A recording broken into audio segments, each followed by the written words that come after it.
నమస్తే, నేను స్వప్న, journalist. BCI chairman రాజీనామా చేయాలా? లా విద్యార్థుల భవిష్యత్తుపై నిర్ణయాలు తీసుకునే సంస్థకు జవాబుదారీతనం లేదా? ఒక నిర్ణయం, ఆ నిర్ణయం వెనుక ఉన్న కారణం ఏదైనా కావచ్చు, కానీ ఆ నిర్ణయం ఒక విద్యార్థి భవిష్యత్తును ప్రభావితం చేస్తే అప్పుడు ఆ నిర్ణయం తీసుకున్న సంస్థ బాధ్యత ఎంత? ఇప్పుడు దేశవ్యాప్తంగా ఈ ప్రశ్నే చర్చకు వస్తుంది. బీసీఐ అంటే బార్ కౌన్సిల్ ఆఫ్ ఇండియా. లా విద్య, న్యాయవాదుల ఎన్రోల్మెంట్, న్యాయ వృత్తికి సంబంధించిన నియంత్రణ వ్యవస్థలో కీలకమైన సంస్థ. అలాంటి బీసీఐ తీసుకున్న ఒక నిర్ణయం ఇప్పుడు పెద్ద వివాదానికి దారితీసింది. నాల్సార్ యూనివర్సిటీకి చెందిన 2026లో గ్రాడ్యుయేట్ అవుతున్న విద్యార్థులను స్టేట్ బార్ కౌన్సిల్లో ఎన్రోల్ చేయకూడదంటూ బీసీఐ నుంచి ఆదేశాలు వెలువడ్డాయి. ఈ నిర్ణయంపై తీవ్ర అభ్యంతరాలు వ్యక్తమయ్యాయి.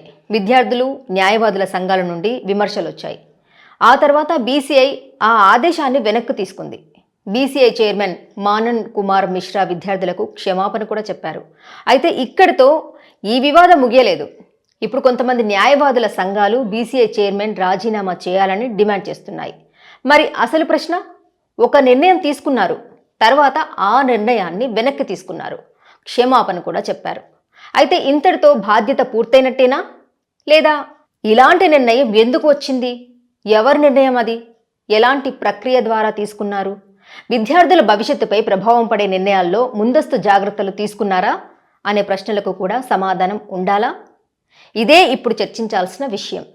విద్యార్థి భవిష్యత్తు ఒక ఫైల్ కాదు. ఒక విద్యార్థి లా చదవడానికి సంవత్సరాల సమయం కేటాయిస్తాడు, ఫీజులు చెల్లిస్తాడు, కష్టపడతాడు, ఎగ్జామ్స్ రాస్తాడు, డిగ్రీ పూర్తి చేస్తాడు. ఆ తర్వాత తన వృత్తి జీవితంలోకి అడుగుపెట్టడానికి ఎన్రోల్మెంట్ వంటి ప్రక్రియలు కీలకం. అలాంటి సమయంలో ఒక రెగ్యులేటరీ బాడీ నుండి వచ్చే నిర్ణయం అతని కెరీర్పై ప్రభావం చూపే పరిస్థితి వస్తే అది సాధారణ అడ్మినిస్ట్రేటివ్ ఆర్డర్ కాదు. అది ఒక విద్యార్థి భవిష్యత్తుకు సంబంధించిన విషయం. అందుకే అధికారం ఉన్న సంస్థలు నిర్ణయం తీసుకునే ముందు దాని ప్రభావాన్ని కూడా ఆలోచించాల్సిన బాధ్యత ఉంది. అయితే బీసీఐ చైర్మన్ రాజీనామా చేయాలా? ఇది మనం ముందుగానే తీర్పు చెప్పాల్సిన విషయం కాదు.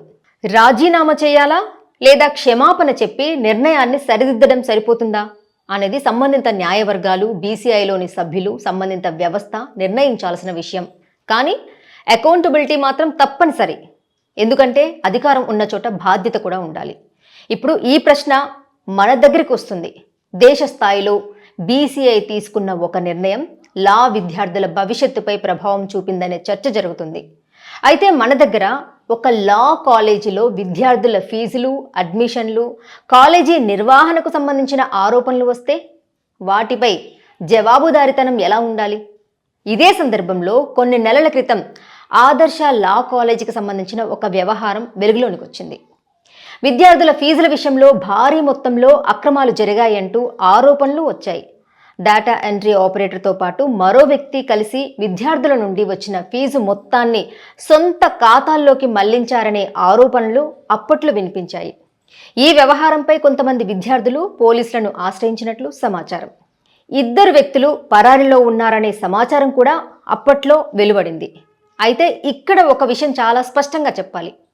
ఈ ఆరోపణలు కోర్టు లేదా సంబంధిత దర్యాప్తు సంస్థ ద్వారా తుది నిర్ణయంగా నిర్ధారించబడినవి మేము చెప్పడం లేదు. మా దగ్గర ఉన్న సమాచారం, సంబంధిత వ్యక్తుల నుండి అందిన వివరాల ఆధారంగా ఈ ప్రశ్నలను మాత్రమే ప్రజల ముందుకు తీసుకొస్తున్నాం. అసలు ప్రశ్న ఇక్కడే ఉంది.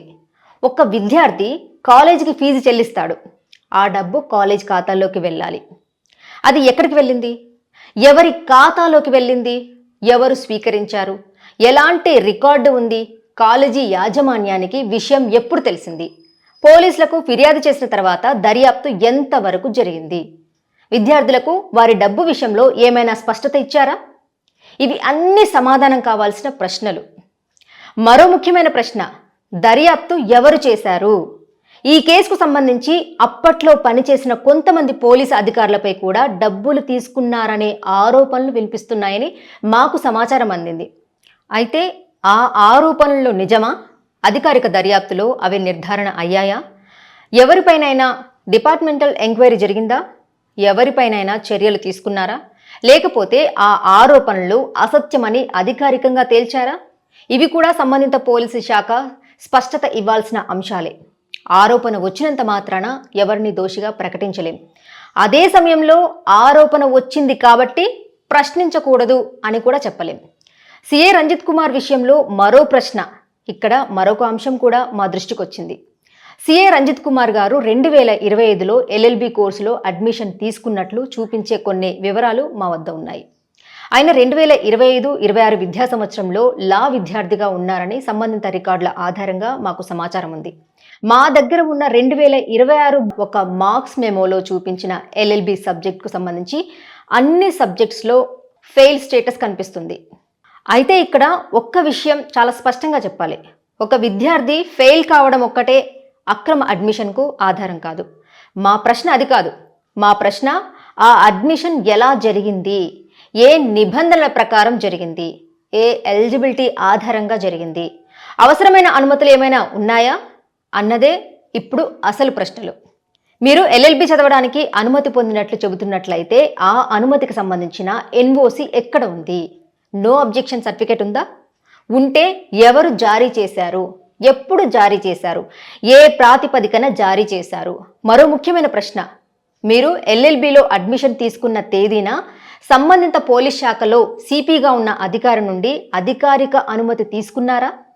అలాంటి అనుమతి ఉంటే ఆ లేఖ లేదా అధికారిక ఉత్తర్వు ఎక్కడ ఉంది? అది చూపించగలరా?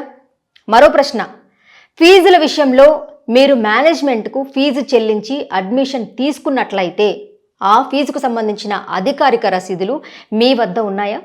ఉంటే ఎంత మొత్తం చెల్లించారు, ఎప్పుడు చెల్లించారు, ఎవరికి చెల్లించారు, ఏ ఖాతాలోకి చెల్లించారు, రసీదు నెంబర్ ఏంటి అన్న వివరాలు స్పష్టంగా చెప్పగలరా?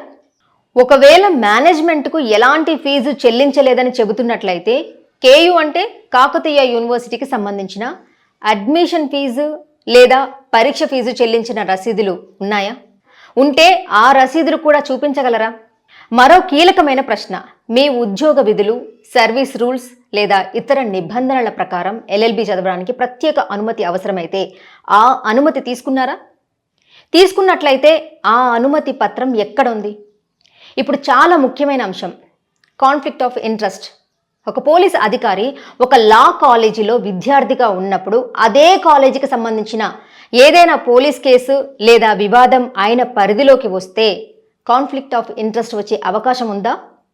ఇది వ్యక్తిగత ఆరోపణ కాదు, ఇది ఒక ఇన్స్టిట్యూషనల్ క్వశ్చన్. అలాంటి పరిస్థితి వస్తే దర్యాప్తును మరో అధికారికి అప్పగించే విధానం ఉందా? అప్పగించారా? అప్పగించకపోతే ఎందుకు అప్పగించలేదు? దర్యాప్తు నిష్పక్షపాతంగా జరిగిందని నిర్ధారించడానికి తీసుకున్న చర్యలేంటి? ఇవన్నీ అధికారికంగా స్పష్టత రావాల్సిన ప్రశ్నలు. ఇప్పుడు మేనేజ్మెంట్ని కూడా కొన్ని ప్రశ్నలు అడగాలి. సిఏ రంజిత్ కుమార్ గారికి ఎల్ఎల్బిలో అడ్మిషన్ ఎలా ఇచ్చారు? ఏ తేదీన ఇచ్చారు? ఏ ఎలిజిబిలిటీ ఆధారంగా ఇచ్చారు? ఎంత ఫీజు వసూలు చేశారు? ఫీజు రసీదు ఇచ్చారా? ఎన్ఓసి తీసుకున్నారా? ఉద్యోగంలో ఉన్న వ్యక్తికి ఎల్ఎల్బి చదవడానికి అవసరమైన అనుమతులు ఉన్నాయా అని పరిశీలించారా? అడ్మిషన్ సమయంలో యూనివర్సిటీకి ఏ పత్రాలు సమర్పించారు? అన్నిటికీ కాలేజ్ మేనేజ్మెంట్ సమాధానం ఇవ్వాలి. ఇంకో ముఖ్యమైన విషయం, మా దగ్గరికి వచ్చిన పత్రాల్లో 2026 సంవత్సరానికి సంబంధించిన మార్క్స్ మెమోలో అన్ని సబ్జెక్ట్స్లో ఫెయిల్ స్టేటస్ కనిపిస్తుంది. అయితే ఆ మార్క్స్ మెమో ఆధారంగా తదుపరి అకాడమిక్ ప్రాసెస్ ఎలా జరిగింది, తదుపరి పరీక్షలకు ఎలా హాజరవుతారు, అడ్మిషన్ స్టేటస్ ఏంటి, అకాడమిక్ రికార్డులో ఏం నమోదైంది, ఇవన్నీ కూడా సంబంధిత యూనివర్సిటీ కాలేజీ అధికారులు స్పష్టంగా చెప్పాలి.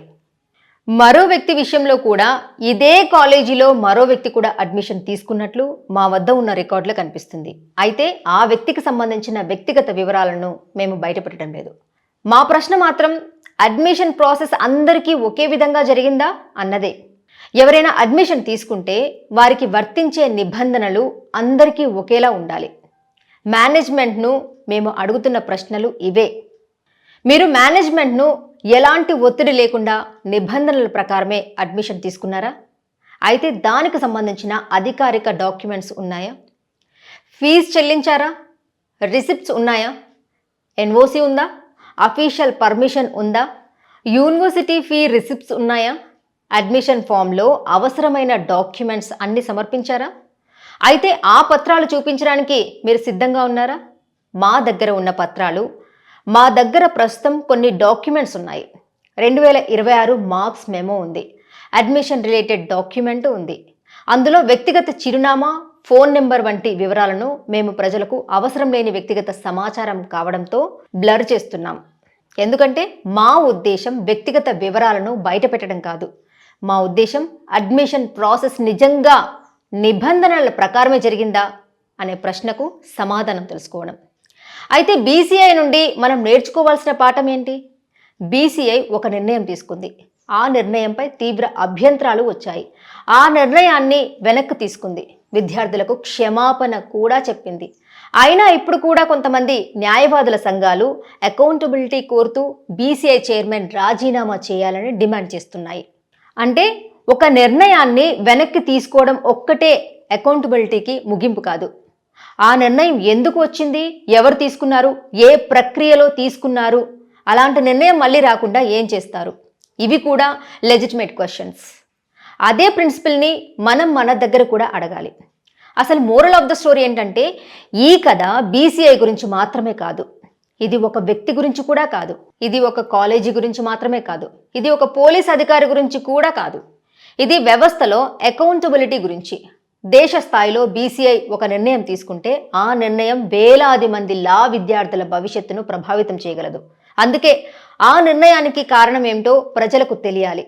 అదేవిధంగా ఒక లా కాలేజీలో ఒక విద్యార్థికి అడ్మిషన్ ఇచ్చినప్పుడు ఆ అడ్మిషన్ ఏ నిబంధనల ప్రకారం ఇచ్చారో స్పష్టంగా ఉండాలి. ఫీజు చెల్లిస్తే దానికి అఫీషియల్ రిసిప్ట్ ఉండాలి. అనుమతి అవసరమైతే ఆ అనుమతి పత్రం ఉండాలి. ఎన్ఓసి అవసరమైతే ఎన్ఓసి ఉండాలి. ఎలిజిబిలిటీ ఉంటే ఆ ఎలిజిబిలిటీకి సంబంధించిన రికార్డు ఉండాలి. అంటే వ్యవస్థలో ట్రాన్స్పరెన్సీ ఉండాలి.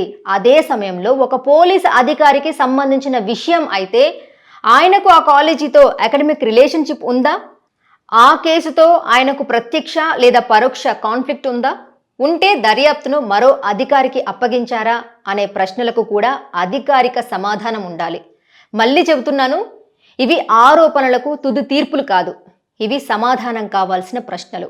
ఆరోపణ ఉంటే దర్యాప్తు జరగాలి, దర్యాప్తులో నిజం తేలాలి. తప్పు లేకపోతే ఆ విషయాన్ని అధికారికంగా చెప్పాలి, తప్పు ఉంటే చట్ట ప్రకారం చర్యలు తీసుకోవాలి. అదే రూల్ ఆఫ్ లా. విద్యార్థి విషయంలో మాత్రం కాంప్రమైజ్ ఉండకూడదు.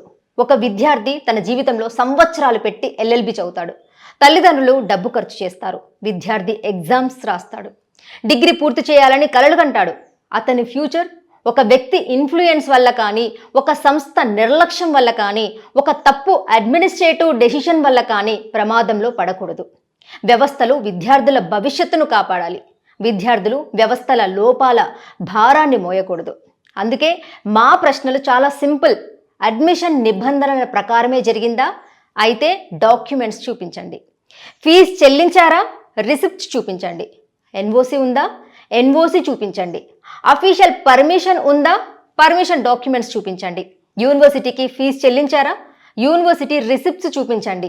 అన్ని నిబంధనల ప్రకారమే జరిగితే సమాధానం చెప్పడానికి ఎలాంటి ఇబ్బంది ఉండకూడదు. మరోసారి స్పష్టంగా చెబుతున్నాను, మేము ఎవరిని ముందుగానే దోషిగా ప్రకటించడం లేదు. మా దగ్గర ఉన్న డాక్యుమెంట్స్ ఆధారంగా ప్రశ్నలు అడుగుతున్నాం. సంబంధిత వ్యక్తులకు తమ వర్షన్ చెప్పే పూర్తి అవకాశం ఉంది. వారు డాక్యుమెంట్స్తో సమాధానమిస్తే ఆ సమాధానాన్ని కూడా ప్రజల ముందుకు తీసుకురావడానికి మేము సిద్ధంగా ఉన్నాం. ఎందుకంటే జర్నలిజం అంటే ఒకవైపు కథ వినిపించడం కాదు, రెండు వైపులా మాట వినిపించి నిజమేదో ప్రజలకు తెలియజేయడం.